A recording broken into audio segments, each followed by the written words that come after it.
Hello, everyone.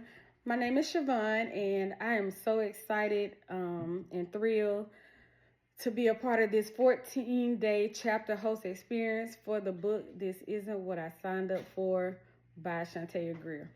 Let me tell you, this chapter that I've read that I'm summarizing today, it really blessed my soul. I have chapter 14, and it was titled Mirror Moments. And let me tell you something. It really blessed my soul. It's a short chapter, quick to the point.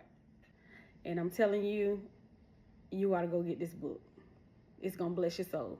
If you're going through something, and it ain't even got to be pertaining to a marriage. If you're going through something and you need a little guidance, get you this book. It's going to help you out.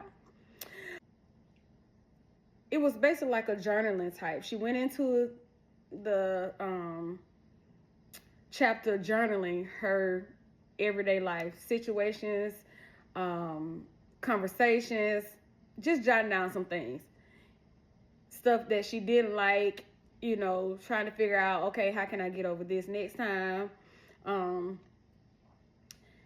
But what stuck out to me later on down in the chapter, she stated that the 30-day prayer journal was starting to feel less of an assignment for her husband and more like a Holy Spirit intervention for herself.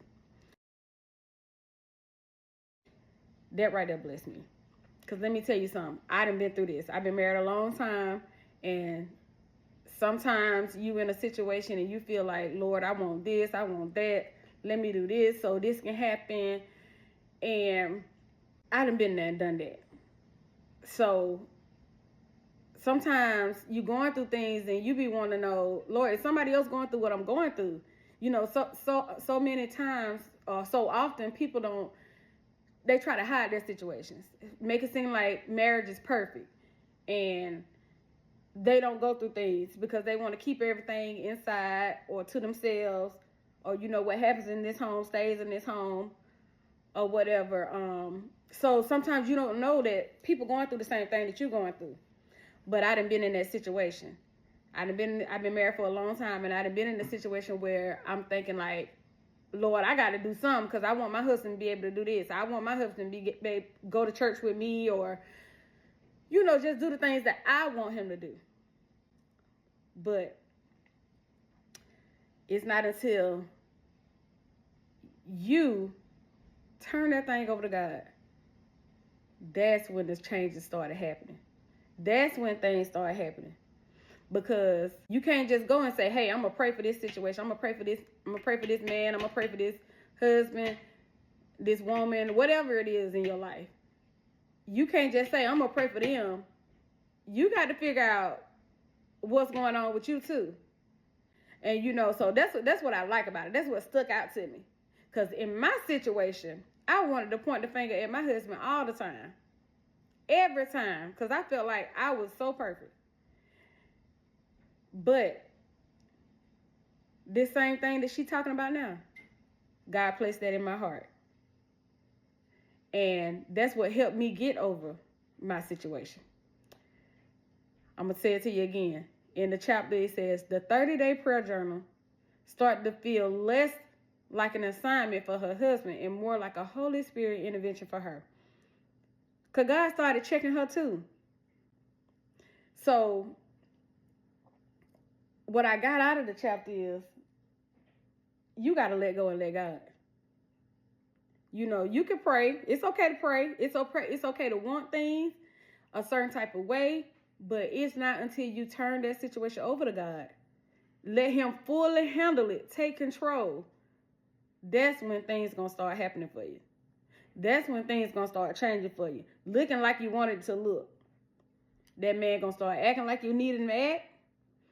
Well, that woman going to start acting like you need her to act.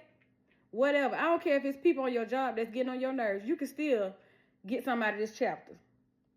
But I think it's only because you turning it over to God. You can go into a situation one way, but when you let God handle it, baby, he'll do a 360. Turn that thing right around for you. Where you thought you was going to be, or how you thought you was going to act, He'll change it. He'll change your whole mindset. He'll change your whole way of thinking, your way of living, walking, everything.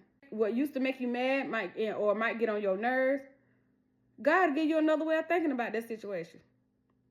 My husband coming in, he said he's supposed to be at home at 6, but he get home at 7. Oh, you know what? My husband ain't even here yet. It's 6 o'clock. Let me have everything ready by the time he get in the house. You know what I'm saying? But that's because God done gave you a new mindset on things, a new way of thinking about stuff, a new way of handling things, and then watch that situation turn. Everything can start getting better for you. And because you acting a certain type of way, then your husband will fall in line.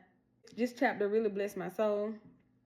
And on down in the chapter a little bit, it says that God often uses relationships to reveal the parts of us that we've buried or justified. Because we all go through stuff. And sometimes to get over things, we hide it, because we be ashamed. Or we justify ourselves in wrongdoing because we feel a certain type of way. And we think, we done got over it or whatever. And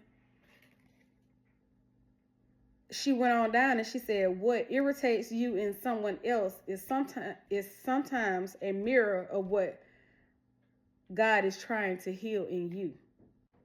Basically, what I got out of this chapter is turn your situation over to God.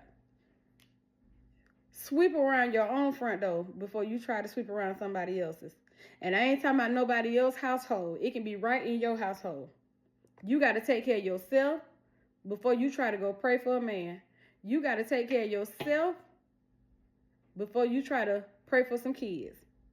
Whatever situation is, you got to check yourself before you wreck yourself.